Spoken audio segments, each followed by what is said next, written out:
Hello friends, welcome to my channel A to Z banking technology.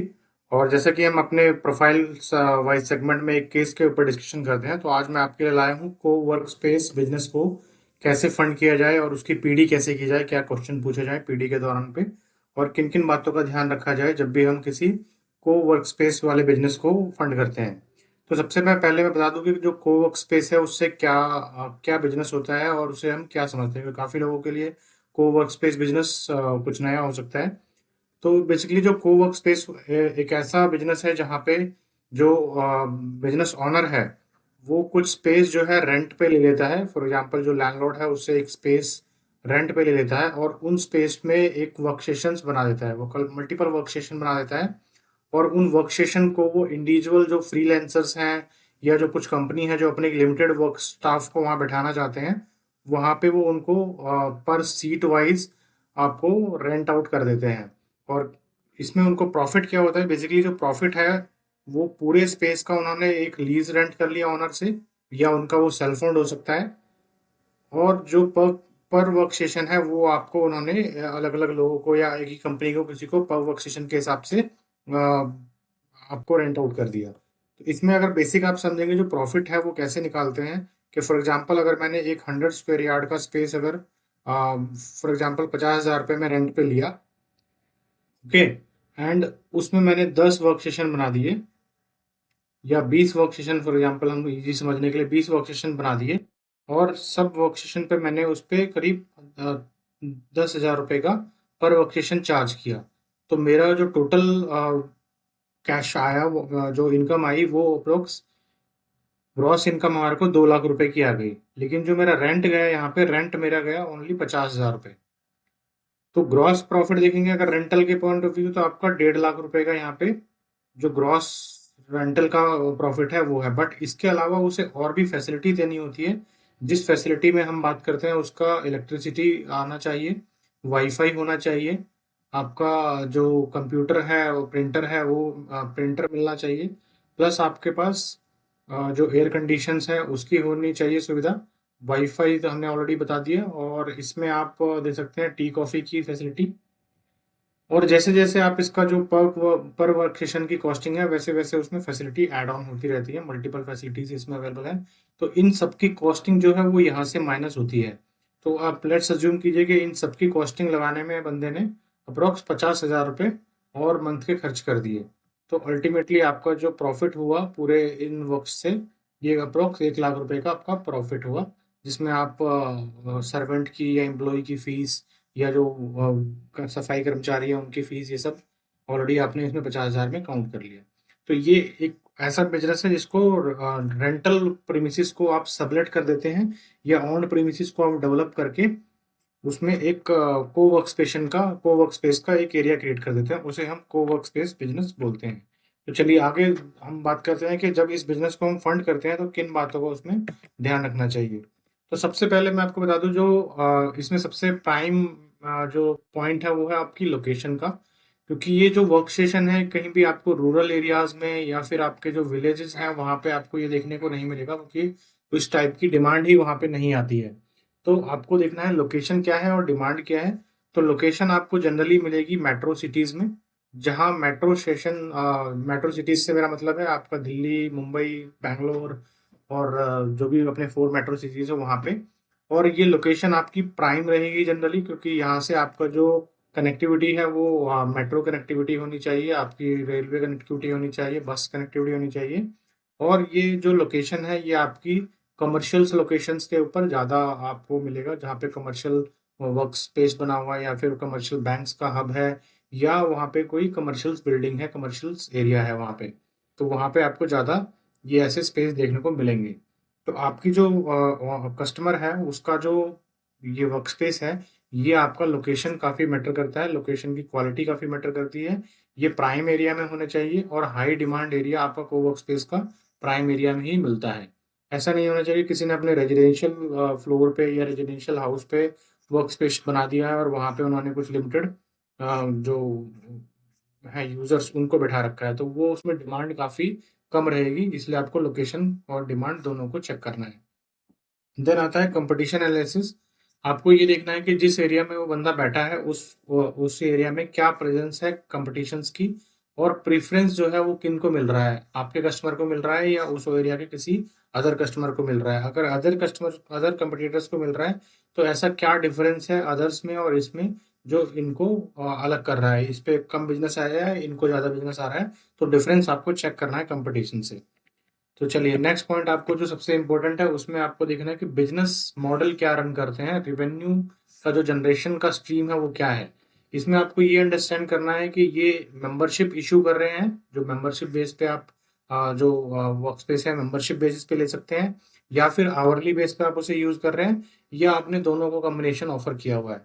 कई जगह जो आपके कोर स्पेस है वो आवरली बेसिस पे भी अवेलेबल है, कई जगह स्पेस है आप मंथली बेसिस पे मेंबरशिप ले सकते हैं, या ईयरली या हाफ ईयरली बेसिस पे आप मेंबरशिप ले सकते हैं। अकॉर्डिंगली आपका जो प्राइस है वो प्राइस अकॉर्डिंगली आपका डिसाइड होता है। बिकॉज अगर आपने 1 ईयर की मेंबरशिप ली तो आपका प्राइस कम मिलता है, अगर आपने मंथली मेंबरशिप ली तो आपका प्राइस बढ़ जाता है, और अगर आप उसे हाउरली बेसिस पे यूज करते हैं तो आपको काफी कॉस्टली पड़ता है।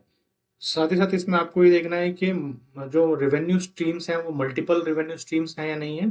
रेवेन्यू स्ट्रीम में मल्टीपल रेवेन्यू का मतलब है कि एक तो हो गया आपको वर्क स्पेस दे दिया उन्होंने, उसके अलावा और कोई फैसिलिटी यहाँ पर आप यूज करते हैं वो चार्जेबल है या नहीं। जैसे प्राइवेट ऑफिस दे दी जहाँ पे आपको कैबिन्स बना के दे दिया उन्होंने, उन कैबिन्स को अगर यूज करते हैं तो उसका क्या चार्ज है। मीटिंग रूम्स अगर आप यूज करते हैं तो उसका क्या चार्ज है। इवेंट स्पेस अगर आपने कोई दे रखा है तो वो इवेंट स्पेस का क्या चार्ज है। और एडिशनल सर्विसेज अगर आप कोई देते हैं, जैसे प्रिंटिंग की सर्विस दे रहे हैं, इंटरनेट की सर्विस वैसे उसी में होता है। अगर आप कैटरिंग की सर्विस दे रहे हैं तो वो सर्विसेज के क्या चार्जेस है। तो इससे आपको क्या है, एक आपका स्पेस का जो मेन मेन जो आपका रेंटल है वो स्पेस का है। और स्पेस के अलावा आप अगर कोई एडिशनल सर्विसेज दे रहे हैं, जैसे कि इसमें प्रिंटिंग है, आपका कैटरिंग है, या फिर आप इवेंट रूम दे रहे हैं, प्राइवेट ऑफिस दे रहे हैं, इवेंट स्पेस दे रहे हैं, मीटिंग रूम दे रहे हैं, तो इनके चार्जेस भी आपको अलग से मिल जाते हैं। तो इससे आपको देखना है कि रेवेन्यू के क्या क्या स्ट्रीम्स हैं।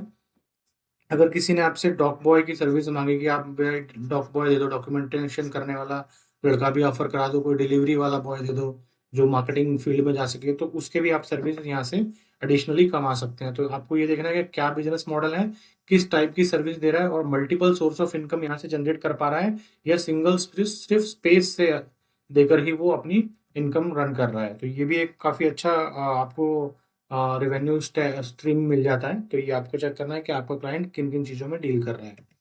देन आपको जाना है कि ऑक्यूपेंसी रेट क्या है यहाँ पे। सो ये बहुत ही इंपॉर्टेंट है कि ऑक्यूपेंसी रेट आपका एटलीस्ट 90 to 95% रहे, सो दैट कि आप ये एज्यूम कर सकते हैं कि आपका जो कस्टमर है वो ऐसी लोकेशन में बैठा है जहाँ पे डिमांड काफ़ी हाई है, और उसके स्पेस या उसकी फैसिलिटी को काफ़ी वैल्यू दी जा रही है, मतलब वो क्वालिटी स्पेस ऑफर कर रहा है। तो इसको इवेल्युएट आप कैसे कर सकते हैं, जो करंट ऑक्यूपेंसी रेट है वो आप देखिए कि हाई ऑक्यूपेंसी रेट कब होता है, किस सीजन में होता है, या हमेशा कितना परसेंटेज फिल रहता है, वो आप वहाँ पे देख सकते हैं। आप रिव्यू कीजिए क्लाइंट के कॉन्ट्रैक्ट्स के, लास्ट ईयर कितने क्लाइंट्स जो थे जिन्होंने 1 ईयर का कोई या 2 ईयर्स का कोई कॉन्ट्रैक्ट किया था, या 6 मंथ्स का कोई कॉन्ट्रैक्ट किया था, वो कितने रिपीटेड कस्टमर हैं उसमें से, और कितने टाइम के लिए उन्होंने कॉन्ट्रैक्ट किया था, और उसमें किन्होंने कौन से क्लाइंट है जो काफी लॉन्ग टर्म से आपके साथ जुड़े हुए हैं। उसमें आप देखिए कि स्टार्टअप्स कितने हैं, फ्रीलांसर कितने हैं, कॉर्पोरेट क्लाइंट्स कितने हैं, इंडिविजुअल क्लाइंट्स कितने हैं, सो दैट कि आप एक आइडिया लगा पाएंगे कि इसका मंथली इतना इनकम तो आता ही होगा फ्रीलांसर से, इतना इनकम कॉर्पोरेट से, और इतना इनके स्टार्टअप से, या इतने फिक्स एम्प्लॉय इनके हर रोज यूज करते हैं। इसके साथ साथ आप चेक कीजिए कि क्लाइंट का जो रिटेंशन है, जैसे मैंने बताया कि रिटेंशन रेट जिसमें लास्ट ईयर अगर कुछ कंपनीज ने आपके साथ टाई अप किया था वो इस ईयर आपके साथ नहीं कर रहे हैं, तो क्या रीजन है नहीं करने का, वो चेक कीजिए। और देखिए कि लोग कितने पोटेंशियल लॉन्ग टाइम तक आपके साथ एग्रीमेंट करते हैं, कोई 2 साल का कर रहा है, कोई 5 साल का कर रहा है, कोई 2 ही महीने का कर रहा है। तो कितने ऐसे क्लाइंट हैं जो पोटेंशियल लॉन्ग टर्म एग्रीमेंट करते हैं, कितने रिपीटेड कस्टमर आते हैं, और कितने रिटेंशन रेट है आपके कस्टमर का, ये आपको देखना पड़ेगा। इससे आपको उसके बिजनेस की फ्रीक्वेंसी, बिजनेस का स्ट्रेंथ पता चलेगी, और आप उस पर कॉल ले पाएंगे। देन आपको समझना है कि जो ये बिजनेस रन कर रहे हैं, जो आपके जो वर्क स्पेस को जो मैनेज कर रहे हैं, उन मैनेजमेंट और उसके टीम का क्या एक्सपीरियंस है, जो ओनर है उसका क्या एक्सपीरियंस है, उसने जो टीम रखी हुई है उसको मैनेज करने के लिए उनका क्या एक्सपीरियंस है, क्या उनका प्रीवियस एक्सपीरियंस इसी लीजिंग और रेंटिंग स्पेस से है या नहीं है, लीज या रेंटिंग इंडस्ट्री से है या नहीं है, वो आपको देखना है। और साथ में आपको ये देखना है कि वो कितनी एफिशिएंटली ऑपरेशंस को मैनेज कर रहे हैं। फॉर एग्जांपल अगर क्लाइंट्स ने कोई रिक्वायरमेंट दी है, तो क्लाइंट्स की रिक्वायरमेंट कितने टाइम फ्रेम में वो उसे पूरा कर पा रहे हैं, क्वालिटी कैसी मेंटेन कर रहे हैं, रेट क्या ऑफर कर रहे हैं, क्या ये सारी चीज़ें मार्केट कंपटीशन के हिसाब से सही हैं, तो ही ये आगे आपकी जो सेल्स है उसको ला पाएगा, और जो कस्टमर का फीडबैक होगा वो काफ़ी अच्छा रहेगा। इसी से उनको धंधा आगे मिलता रहेगा। तो ये आपको देखना है एक ऑपरेशन कितनी इफिशिएंटली मैनेज कर रहे हैं, और मैनेजमेंट उसको किस टाइप की मैनेजमेंट है वहाँ पे जो उस चीज़ को मैनेज कर रही है। अब आ जाते हैं कि जी कैपिटल एक्सपेंडिचर क्या हो रहा है, उसमें जो खर्चे हैं वो क्या हैं, और उसको मेंटेन कैसे किया जा रहा है। तो review the past and planned expenditure. जो उन्होंने प्री प्लान्ड किया होता है इनिशियली, अब कोई भी बिजनेस स्टार्ट करते हैं या कोई भी बिजनेस रन कर रहे हो तो इनिशियल ईयर में हम उसका कॉस्ट डिसाइड करते हैं कि इस साल में मेरे को ये कॉस्ट करनी है, इतने इतने की कॉस्टिंग होनी चाहिए, इतने मेरे को जो सेल्स है वो लानी है, और मेरा प्रॉफिट इतना होना चाहिए। तो ये कॉस्ट एस्टिमेट जो आपने किया है उसका क्या आज की डेट में स्टेटस है, क्या मेजर अपकमिंग कॉस्ट आने वाली है, और वो किस तरह कैश फ्लो को हिट करेगी, इस सब का आइडिया आपको उनसे समझना है, प्रमोटर से। साथ ही साथ आपको ये एसेस करना है कि क्वालिटी किस टाइप से मेंटेन कर रहे हैं वर्क स्पेस में, और क्लाइंट उससे कितना अट्रैक्ट हो रहे हैं, और कितने क्लाइंट उससे रिटेन हो रहे हैं। क्वालिटी क्योंकि इसमें काफ़ी इंपॉर्टेंट है। मेंटेनेंस, मेंटेनेंस में आप देख सकते हैं कि लिफ्ट की मेंटेनेंस कैसी है, लाइट कैसा है, एयर कंडीशनर कैसा है, वाटर की सप्लाई कैसी है, आपका जो वॉशरूम है वो कितना नेट एंड क्लीन है, और जो पेंट्री की सर्विसेज है वो कितनी इफिशिएंटली दी जा रही है। तो ये सारी सर्विसेज आपके क्लाइंट को रिटेंशन करने में और उसको अटैक करने में काफ़ी इंपॉर्टेंट है। इससे आपके जो ऑक्यूपेंसी स्टेटस है, वो ऑक्यूपेंसी जो है आपकी हमेशा बनी रहेगी, और आपका बिजनेस जो है वो उसी लेवल पे चलता रहेगा। तो ये आपको देखना है। देन आपको उसके फाइनेंशियल हेल्थ के बारे में समझना है कि वो फाइनेंशियली कितना स्ट्रांग है। आपको उसके प्रॉफिट एंड लॉस अकाउंट को स्टडी करना है। उसमें देखना है कि सेल जो है वो कितनी किस लेवल पे ग्रो कर रही है, एक्सपेंसेस जो है वो कैसे ग्रो कर रहे हैं, अगर एक्सपेंस ग्रो कर रहे हैं तो उसका सेल इम्पैक्ट क्या है, और एक्सपेंसेस ग्रो किस लिए किया जा रहा है, ये आपको देखना है। साथ ही साथ आपको कैश फ्लो एनालिसिस करना है लास्ट 2 साल का, और प्रोजेक्शन लेना है कि भैया आपका क्या आगे प्लान है, ग्रोथ लेवल कैसे जाएगा, और वो किस बेसिस पे आप सोच रहे हैं कि ग्रोथ जाएगा, क्या न्यू स्ट्रेटेजी आप इसमें इम्प्लीमेंट करने वाले हैं। ये सारा आपको वहाँ से समझना है। और साथ ही साथ आपको ये भी एनालाइज करना है कि उनकी लिक्विडिटी रेशियो क्या है, कि आज की डेट में जो भी उन्होंने शॉर्ट टर्म बोरोइंग ले रखी है या लोन ले रखे हैं, वो कितनी क्विकली वो उसे भर सकते हैं। तो इसके लिए आप दो चीज़ों का देखिए कि डीएससीआर आज की डेट में क्या मेंटेन कर रहे हैं, और आईएसआर जो है इंडस सर्विसिंग कवरेज रेशियो है वो क्या मेंटेन कर रहे हैं। साथ ही साथ आप उसकी प्रॉफिटेबिलिटी देख लीजिए, क्या प्रॉफिटेबिलिटी मार्जिन रेशियो है उनका, और डेप्ट लेवल क्या है, कि कितने लोन उन्होंने अभी तक का ले रखा है, और उस लोन के बिहाफ पे उन्होंने कितना बिजनेस का टॉप लाइन गेन किया है। तो आप उसको भी देख सकते हैं। और इसमें आप मंथली कैश फ्लो एनालिसिस कीजिए, और उसकी सस्टेनेबिलिटी और उसके ऑपरेशंस को देखिए कि ऑपरेशंस कितना स्मूथली चल रहा है।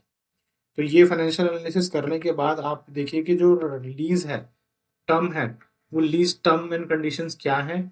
इसमें आपको चेक करना है कि प्रॉपर्टी की जो लीज है वो कितनी लंबी है, और अकॉर्डिंगली इसमें आपको ये भी देखना है कि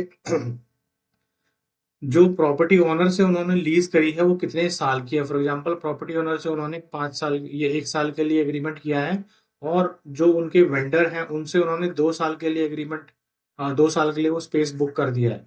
तो आप उनसे ये समझिए कि भैया आपने एग्रीमेंट तो 1 साल का ही किया है प्रॉपर्टी ओनर से, और आपने जो ऑफर कर दिया है मार्केट में स्पेस, वो 2 साल के लिए कर दिया है। तो ये मिसमैच जो है इसको आप कैसे मैनेज करेंगे। कल को मान लो आपके ऑनर ने इस रेंटल को रिन्यू नहीं किया, तो आप ये जो 2 साल का कॉन्ट्रैक्ट है इसमें तो आप फंस जाएंगे। इसको कैसे आप इस स्पेस को आप सर्विस कर पाएंगे। तो ऐसी चीज़ों को आपको आइडेंटिफाई करना है और उससे कस्टमर से पूछना है। देन आपको अंडरस्टैंड करना है कि जो लीज है उसकी कॉस्ट ओवरऑल क्या इम्पैक्ट करेगी। जैसे कि हमने इनिशियल इस वीडियो में डिस्कस किया था कि अगर आपने मान लो कोई स्पेस 1 लाख रुपए में रेंट पे लिया है, और आपका जो प्रॉफिट है वो अगर उसमें से 50,000 रुपये ही आ रहा है, या जो हमारा रेंटल है पर स्पेस का, वो आप वो जो चार्ज कर रहे हैं वो आपके लिए हुए स्पेस के रेंटल से काफ़ी ज़्यादा नज़दीक है, काफ़ी क्लोज है, और उसमें आपकी ओपेक्स कॉस्ट है, मतलब उसको ऑपरेट करने की कॉस्ट है, वो सब मिला के अगर आपको 30 to 40% प्रॉफिट नहीं हो रहा है, तो वो आपका कहीं ना कहीं आपने हाई रेंट पे लीज लिया हुआ है, इसलिए आपको प्रॉफिट नहीं आ रहा है। तो आपको ये भी देखना है कि उसका लीज का जो कॉस्ट है वो आपकी प्रॉफिट को किस तरह इम्पेक्ट कर रहा है।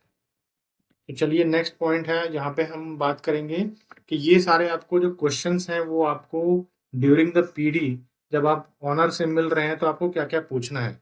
तो सबसे पहले आपको बिजनेस ऑपरेशन में क्या पूछना है कि how do you attract and retain customer, कि आप कस्टमर को कैसे रिटेन करते हैं, कैसे कस्टमर की ऑनबोर्डिंग करते हैं, मार्केटिंग स्ट्रैटेजी आपकी क्या है, कस्टमर आपके पास क्यों आएगा, ऐसा क्या आप ऑफर कर रहे हैं जो कस्टमर आपके पास आएगा। फिर उसमें आप पूछिए कि क्लाइंट मिक्स क्या है, मतलब क्लाइंट किस टाइप के हैं, आपके इंडिविजुअल क्लाइंट्स हैं, आपके कॉर्पोरेट टाइप्स हैं, या फ्रीलांसर हैं, या स्टूडेंट्स हैं, ये किस टाइप के क्लाइंट्स का आपका मिक्स बना हुआ है। देन आपको उसके फाइनेंशियल से रिलेटेड क्वेश्चन पूछना है कि आपकी मंथली ऑपरेटिंग कॉस्ट क्या आ रही है, कितना रिवेन्यू आप पर डेस्क से, पर सीट से आप कितना रिवेन्यू जनरेट कर पा रहे हैं, क्या वो आपके लॉसेस तो नहीं है, कुछ ऐसे भी हैं जिनसे आपने कम कॉस्ट पे कॉन्ट्रैक्ट किया हुआ है और आपकी कॉस्ट उन पे ज़्यादा लग रही है, तो वो सीट्स जो वो डेस्क हैं आपको लॉस दे रहे हैं। तो ये भी आपको समझना है कि कितने डेस्क जो है प्रॉफिट में है और कितने डेस्क जो है, कितने स्पेस जो है वो माइनस में हिट कर रहे हैं इनको। और दूसरा आपने बहुत ही इंपॉर्टेंट यहाँ पे क्वेश्चन है कि जो आपका स्पेस है वो अगर माइनस ऑक्यूपाइड नहीं है, जिस पीरियड के लिए ऑक्यूपाइड नहीं है, उसकी कॉस्टिंग आप कैसे मैनेज कर रहे हैं। तो ये क्वेश्चन काफी इंपॉर्टेंट, अगर आपको इसको डीपली समझेंगे, क्योंकि जो भी आपने स्पेस लिया है अगर वो ऑक्यूपाइड नहीं है तो उस पर फिक्स्ड कॉस्ट जो है वो आपकी लग रही है। फिक्स्ड कॉस्ट उस पर क्या लग रही है, आपकी इलेक्ट्रिसिटी जो है वो उस पर लग रही है, आपका जो एयर कंडीशन का जो चार्जेस लगे हैं वो लग रहे हैं, वॉशरूम के आपके चार्जेस लग रहे हैं, उसकी जो सफाई है, जो डेली बेसिस पे आपका क्लीनिंग है उसकी सारी कॉस्ट लग रही है, जो एयर कंडीशन वहाँ चल रहा है उसकी कॉस्ट लग रही है, लाइट्स जो जल रही है उसकी कॉस्ट लग रही है। तो ये सारी कॉस्टिंग जो है आपके अनऑक्यूपाइड स्पेस पे भी लग रही है। तो आपको ये समझना है कि जो अनऑक्यूपाइड सीट्स हैं उसकी कॉस्टिंग को कैसे मैनेज कर रहे हैं।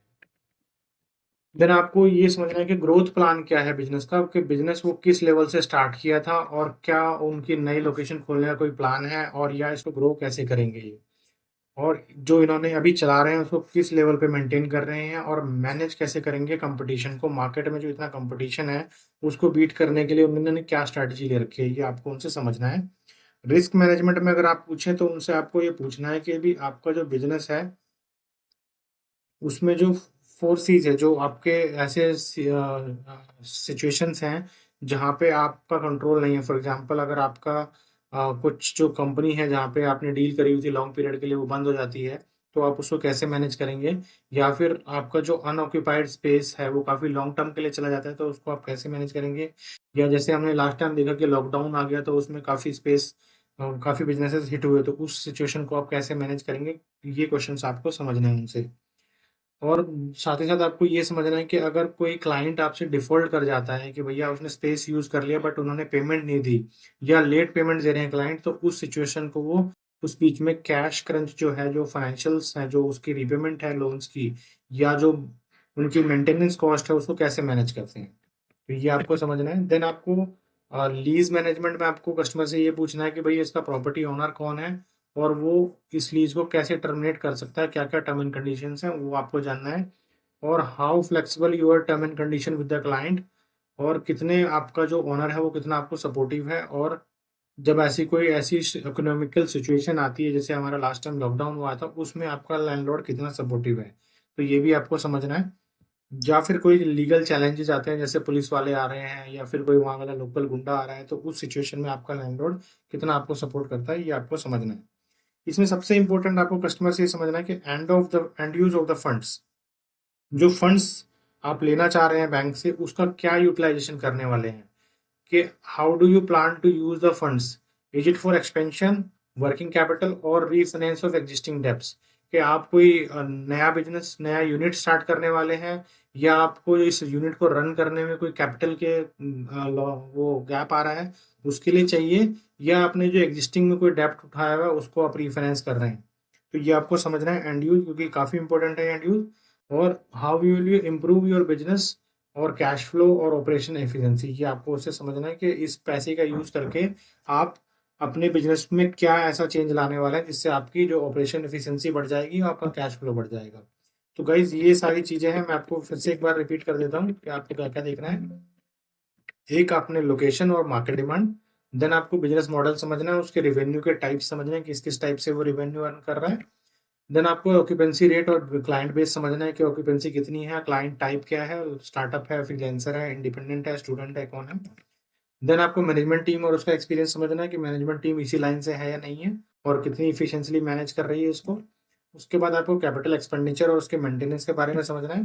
देन आपको उसके फाइनेंशियल के बारे में समझना है कि फाइनेंशियल क्या टाइप के मैनेज कर रहे हैं, कितना लॉस हो रहा है, कितना प्रॉफिट हो रहा है, मंथली कैश फ्लो क्या है, रेशियोज क्या है उसके। लीज के रेंट एग्रीमेंट एंड टर्म्स समझने हैं आपसे कि लीज कैसे मेंटेन कर रहे हैं, क्या मेंटेन कर रहे हैं। देन आपको ये क्वेश्चंस हैं जो आपको बिजनेस से रिलेटेड है, फाइनेंशियल से रिलेटेड है, ग्रोथ प्लान से रिलेटेड है, रिस्क से रिलेटेड है, क्लाइंट के लीज मैनेजमेंट से रिलेटेड है, और एंड यूजर क्या है। ये सारी चीजें आपको इस टाइप के बिजनेस में ध्यान रखनी है। तो गाइस होपफुली ये वीडियो आपको पसंद आई हो। अगर आपको पसंद आई तो इसे एक लाइक जरूर कीजिएगा, और चैनल पर नए हैं तो इस चैनल को सब्सक्राइब कर लीजिएगा, बिकॉज इस टाइप की काफ़ी वीडियोस की मैंने प्लेलिस्ट बना रखी है जहाँ पे आपको profile wise more than 20+ videos मिल जाएंगी अलग अलग प्रोफाइल पे। और अगर इस वीडियो से आपका कोई सजेशन या कोई कमेंट है तो आप मुझे कमेंट बॉक्स में कमेंट करके बता सकते हैं। Okay guys, thank you for the day, मिलते हैं अगली वीडियो में।